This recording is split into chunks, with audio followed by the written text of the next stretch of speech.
Hello friends, स्वागत है आपका अपने यूट्यूब चैनल में। इस वीडियो में हम पढ़ेंगे एआई की सहायता से सोनवीर सर के द्वारा कराया गया यूपी पुलिस कांस्टेबल का जीत सीरीज का प्रैक्टिस सेट नंबर 17, जो आपको एकदम मूवीज की तरह सुनकर याद हो जाएगा। तो चलिए शुरू करते हैं। बिल्कुल। प्रश्न 1, PMSYM का पूर्ण रूप क्या है? सही उत्तर है प्रधानमंत्री श्रम योगी मानधन। हाँ। ईमानदारी से कहूं तो सरकारी योजनाओं के ये जो शॉर्ट फॉर्म होते हैं ना, कई बार बहुत उलझा देते हैं।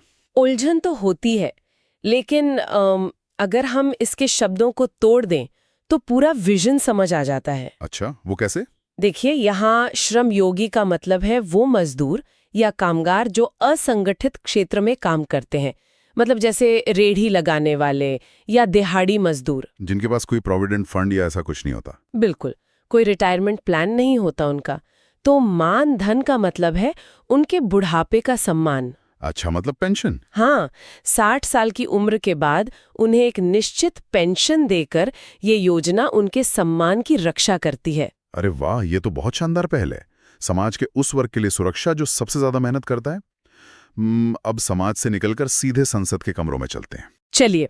प्रश्न 2, भारत के संविधान के किस अनुच्छेद के अंतर्गत भारत के महान न्यायवादी को यह अधिकार है कि वो संसद के किसी भी सदन में बोले और उसकी कार्रवाइयों में अन्यथा भाग ले? सही उत्तर है 88। अनुच्छेद 88। मैं तो हमेशा महान न्यायवादी यानी अटॉर्नी जनरल को एक ऐसे वीआईपी गेस्ट की तरह देखता हूं जिसके गले में एक ऑल एक्सेस पास लटक रहा हो।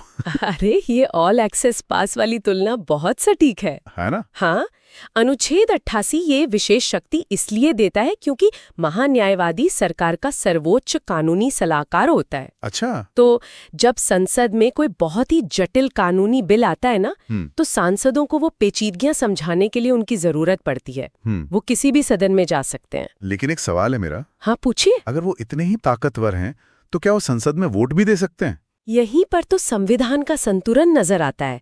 नहीं, वो वोट नहीं दे सकते क्योंकि वोट देने का अधिकार सिर्फ जनता द्वारा चुने गए प्रतिनिधियों को है, मतलब सांसदों को। महान्यायवादी एक नियुक्त अधिकारी हैं, चुने हुए नेता नहीं। ओह, तो पास ऑल एक्सेस जरूर है, लेकिन वोटिंग बटन दबाने का अधिकार नहीं है।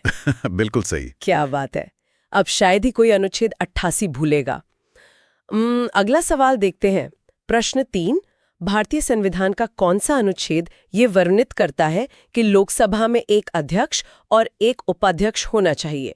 सही उत्तर है अनुच्छेद 93। अब जरा सोचिए, लोकसभा में 543 सांसद होते हैं। हाँ, बिल्कुल। जो अलग अलग विचारधाराओं से आते हैं।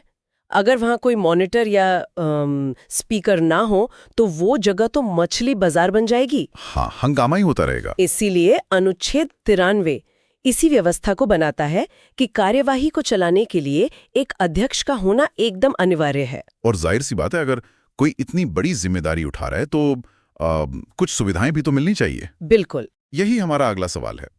प्रश्न 4, भारतीय संविधान के किस अनुच्छेद में राज्यसभा के सभापति और उपसभापति तथा लोकसभा के अध्यक्ष और उपाध्यक्ष के वेतन और भत्तों का उल्लेख है? सही उत्तर है अनुच्छेद 97। यहाँ ना संविधान की क्रोनोलॉजी यानी कालक्रम को समझना बहुत दिलचस्प है। वो कैसे? देखिए, पहले अनुच्छेद 93 ने कहा कि एक पद होगा। हाँ।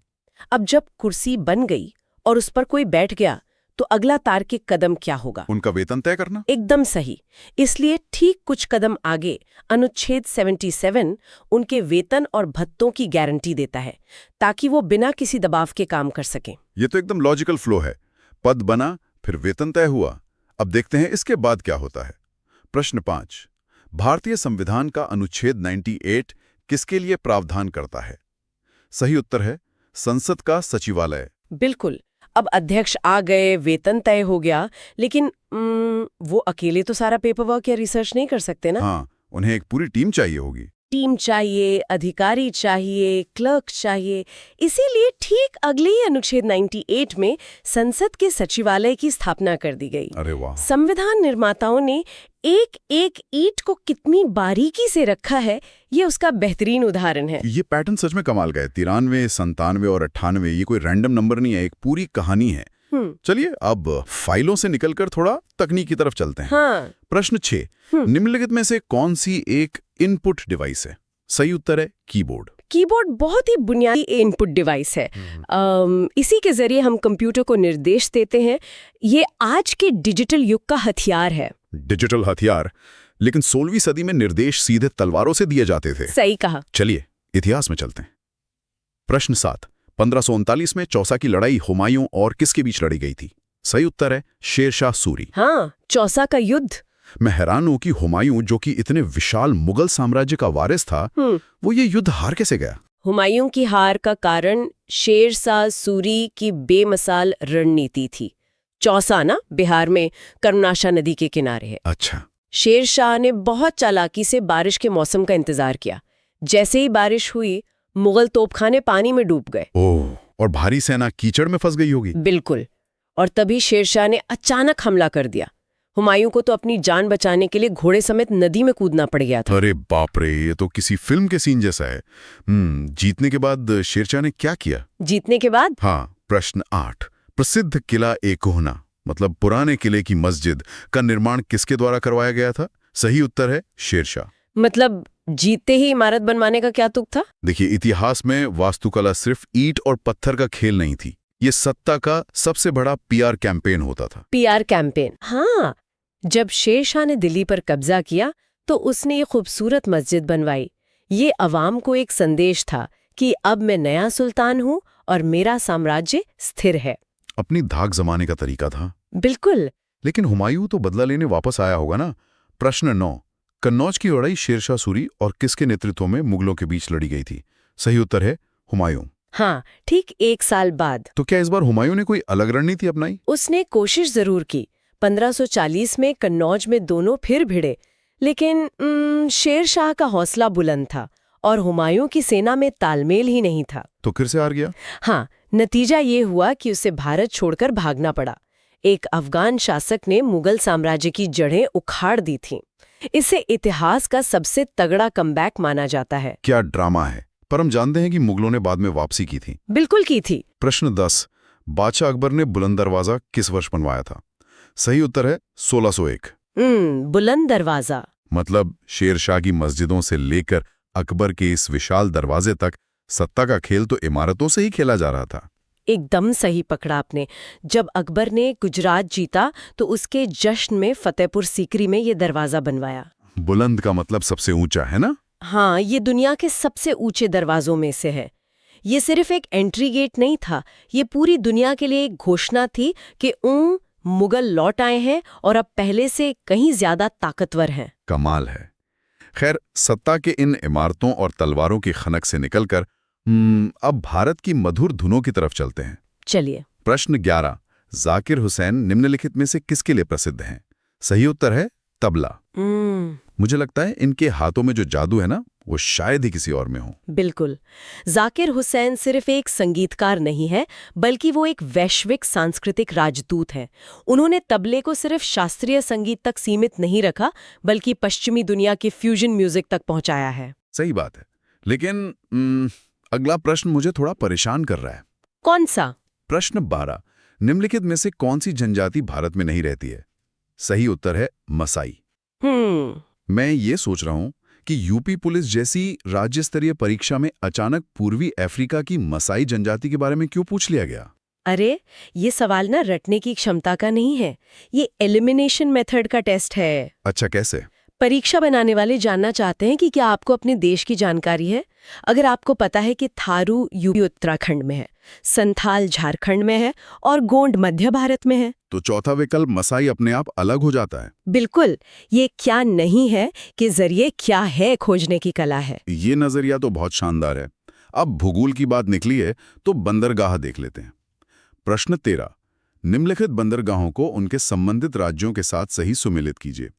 सही उत्तर है 1D Mormugao Goa, 2B Paradip Orissa, 3A Haldia पश्चिम बंगाल और 4C तूतीकोरिन तमिलनाडु। मुर्मुगांव पश्चिमी तट पर गोवा में है, बाकी तीनों पूर्वी तट पर हैं।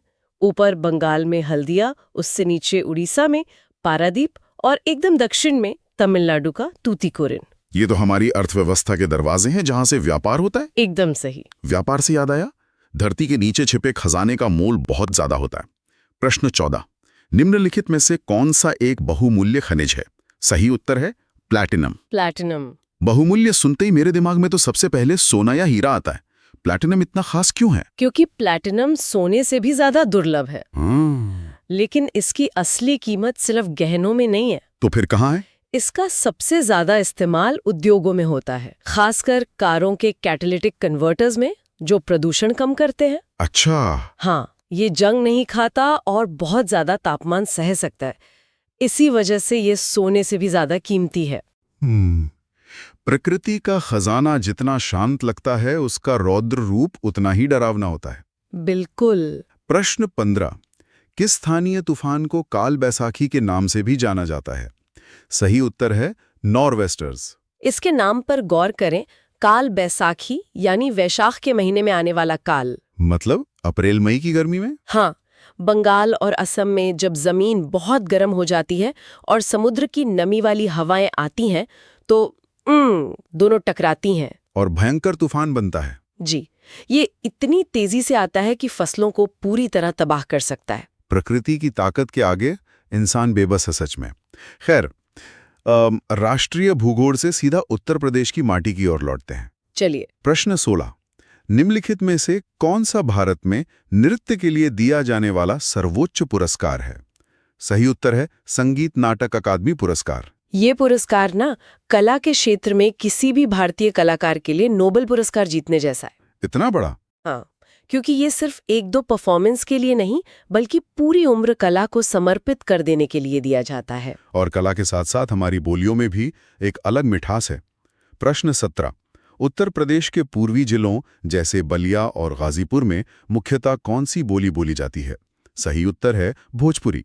देखिए, बलिया और गाजीपुर बिहार की सीमा से लगते हैं और भाषाएं कभी भी राजनीतिक सीमाओं को नहीं मानती। वो तो संस्कृति के साथ बहती हैं। बिल्कुल, इसीलिए यूपी के इस पूर्वी हिस्से में अवधी या ब्रज की जगह भोजपुरी का प्रभाव सबसे गहरा है। ये जुड़ाव ही तो हमारी पहचान है और इसे सहेजने का काम शिक्षा करती है। प्रश्न 18, उत्तर प्रदेश बेसिक शिक्षा परिषद की स्थापना किस वर्ष में हुई थी? सही उत्तर है 1972। 1970 के दशक में ये महसूस किया गया कि सिर्फ स्कूल खोल देना काफी नहीं है। तो फिर प्राथमिक शिक्षा को एक मजबूत ढांचा और सिलेबस चाहिए था। इसी जरूरत के लिए 1972 में इसकी स्थापना की गई ताकि पूरे राज्य में बेसिक शिक्षा का एक स्टैंडर्ड बन सके। शिक्षा में कुशल नेतृत्व चाहिए और खेल के मैदान में भी। बिल्कुल। प्रश्न 19, भारतीय क्रिकेट में निम्नलिखित में से किसे कैप्टन कूल के नाम से जाना जाता है? सही उत्तर है महेंद्र सिंह धोनी।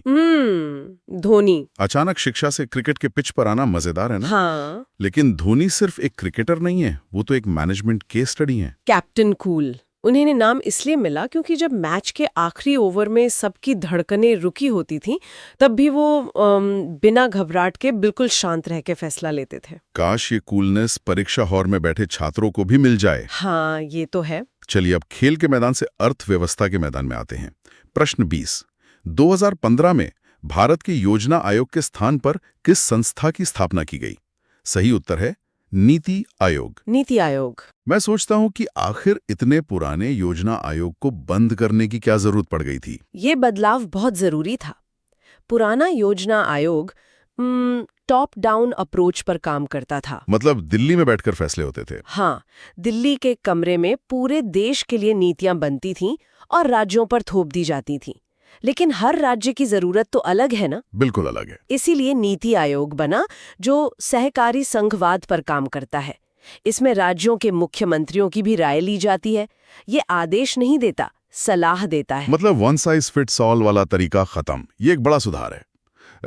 कृषि में भी ऐसे ही सुधारों की जरूरत थी। प्रश्न 21, भारत में कृषि उत्पादन बढ़ाने के लिए सदाबहार क्रांति शब्द किसने गढ़ा? सही उत्तर है MS स्वामीनाथन। स्वामीनाथन जी। हमने हरित क्रांति तो सुना है, लेकिन ये सदाबहार क्रांति क्या है? ये उनकी दूरदर्शिता थी।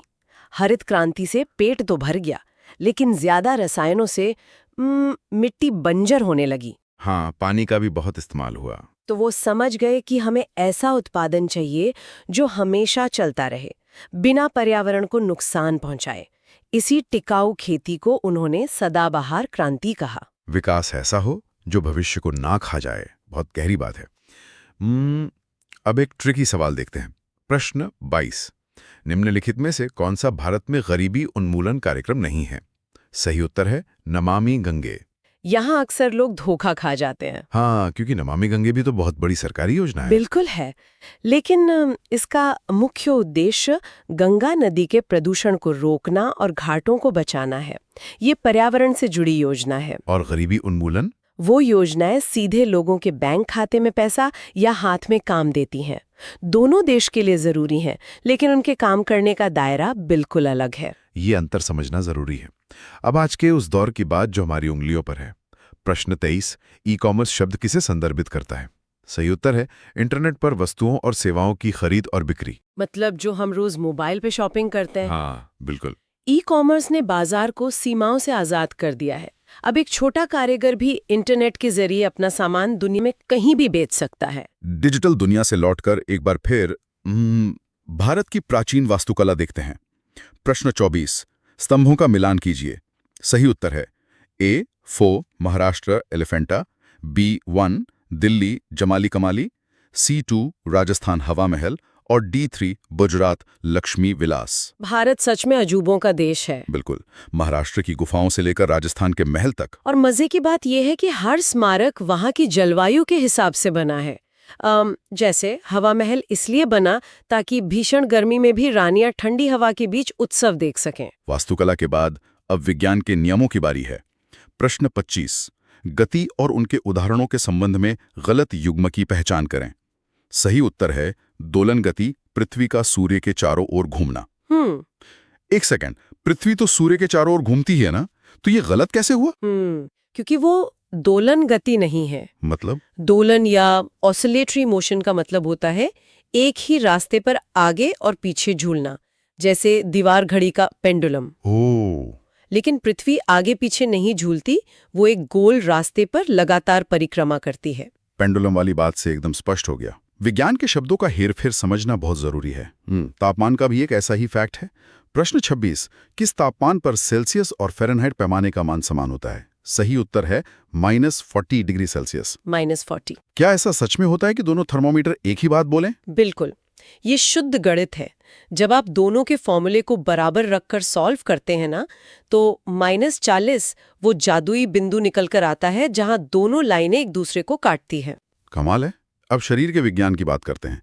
प्रश्न 27। एक बच्चा दूध और भोजन ठीक से नहीं खाता और उसके नए दांत नहीं आ रहे हैं। इसका निदान क्या देकर किया जा सकता है? सही उत्तर है कैल्शियम परिपूरक। Calcium supplements. लग रहा है कि शायद कोई विटामिन की कमी होगी।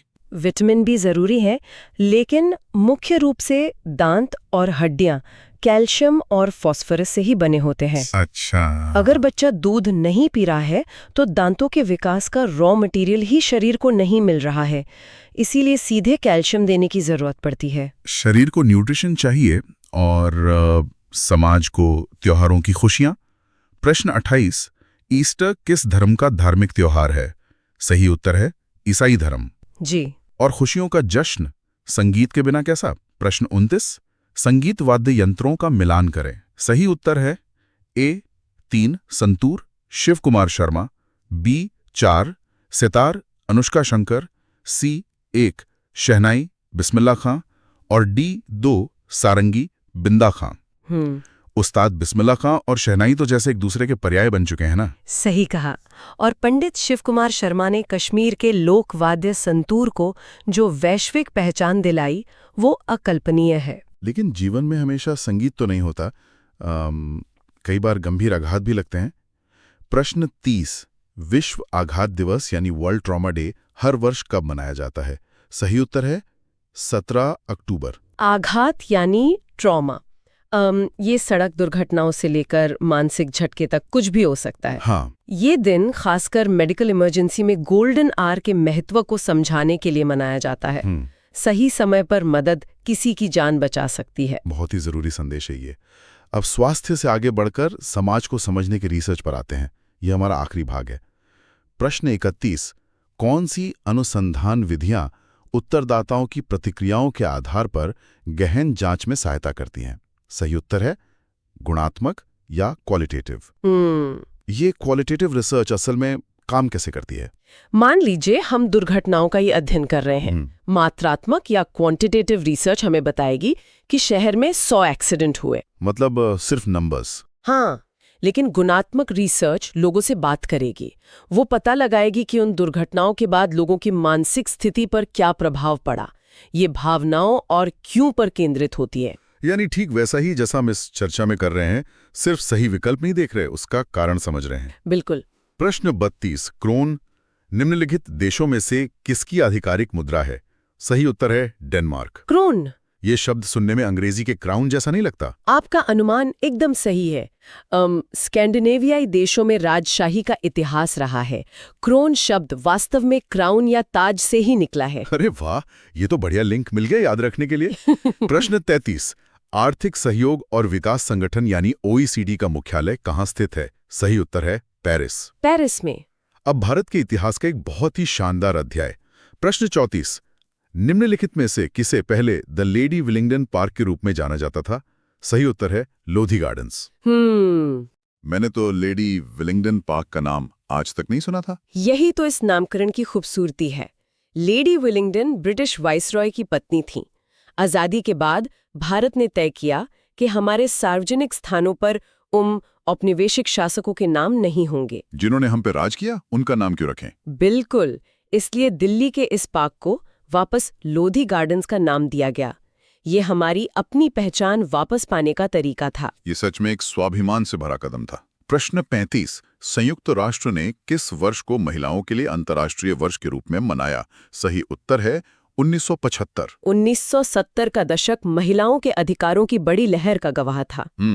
1975 में इसे घोषित करने का मकसद समान वेतन और शिक्षा जैसे मुद्दों पर सरकारों का ध्यान खींचना था। आजादी के बाद देश को हर मोर्चे पर खड़ा करना था। प्रश्न 36, स्वतंत्र भारत में पहली औद्योगिक नीति कब घोषित की गई थी? सही उत्तर है 1948। हाँ, आजादी के सिर्फ 1 साल बाद ही। हमारे पास कोई विकल्प ही नहीं था ना। देश का विभाजन हो चुका था, अर्थव्यवस्था चरमराई हुई थी, हमें सुई से लेकर हवाई जहाज तक सब बाहर से मंगवाना पड़ता था। तो खुद की फैक्ट्रियां लगानी थी? जी, ये उसी दिशा में पहला कदम था। और फैक्ट्रियां लगाने के लिए एक समान समाज भी चाहिए था। प्रश्न 37, उत्तर प्रदेश जमींदारी उन्मूलन और भूमि सुधार अधिनियम किस वर्ष में पारित किया गया था?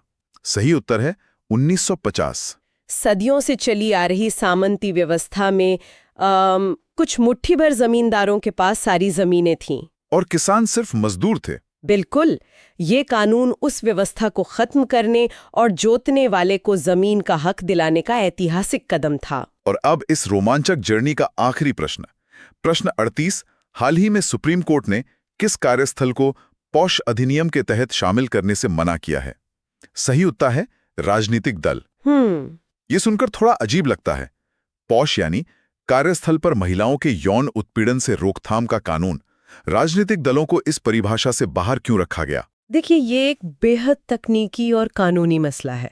पॉश कानून विशेष रूप से उस कॉरपोरेट ढांचे के लिए ड्राफ्ट किया गया था जहां एक स्पष्ट बॉस और कर्मचारी का संबंध होता है। अच्छा। सुप्रीम कोर्ट ने कहा कि राजनीतिक दल स्वैच्छिक संगठन होते हैं जहां लोग मर्जी से जुड़ते हैं, वहां कोई औपचारिक एम्प्लॉयर एम्प्लॉई संबंध नहीं होता। तो महिलाओं की सुरक्षा का क्या? कोर्ट का ये मतलब बिल्कुल नहीं था कि वहां सुरक्षा जरूरी नहीं है।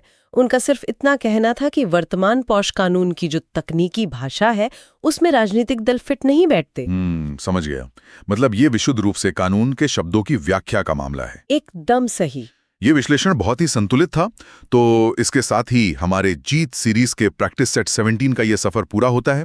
हमने 38 प्रश्नों को खंगाला और उनके पीछे की पूरी कहानी समझी। बिल्कुल। और इस डीप डाइव को समाप्त करने से पहले मैं एक गहरा विचार छोड़ना चाहूंगी। हाँ, बताइए। आज हमने 1539 के चौसा युद्ध से लेकर वास्तुकला और आज के सुप्रीम कोर्ट के फैसलों तक की चर्चा की। हाँ।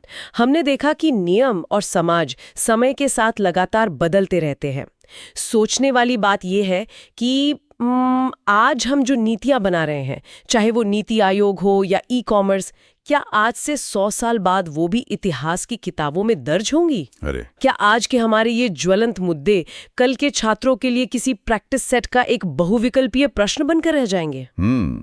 ये विचार सच में दिमाग के तार हिला देने वाला है। आज की भागदौड़ और नीतियां कल का स्थिर इतिहास बन जाती हैं। ज्ञान की इस बेमिसाल चर्चा के लिए बहुत बहुत धन्यवाद। मुझे उम्मीद है कि हर एक तथ्य अब श्रोताओं के दिमाग में छप गया होगा। मिलते हैं अगली डीप डाइव में कुछ नए रहस्यों के साथ। तब तक के लिए गहराई से सीखते रहिए। मेरा ये चैनल सब्सक्राइब करें और मेरे हर अपडेट आपको मिले, इसके लिए बेल आइकन जरूर दबाइएगा।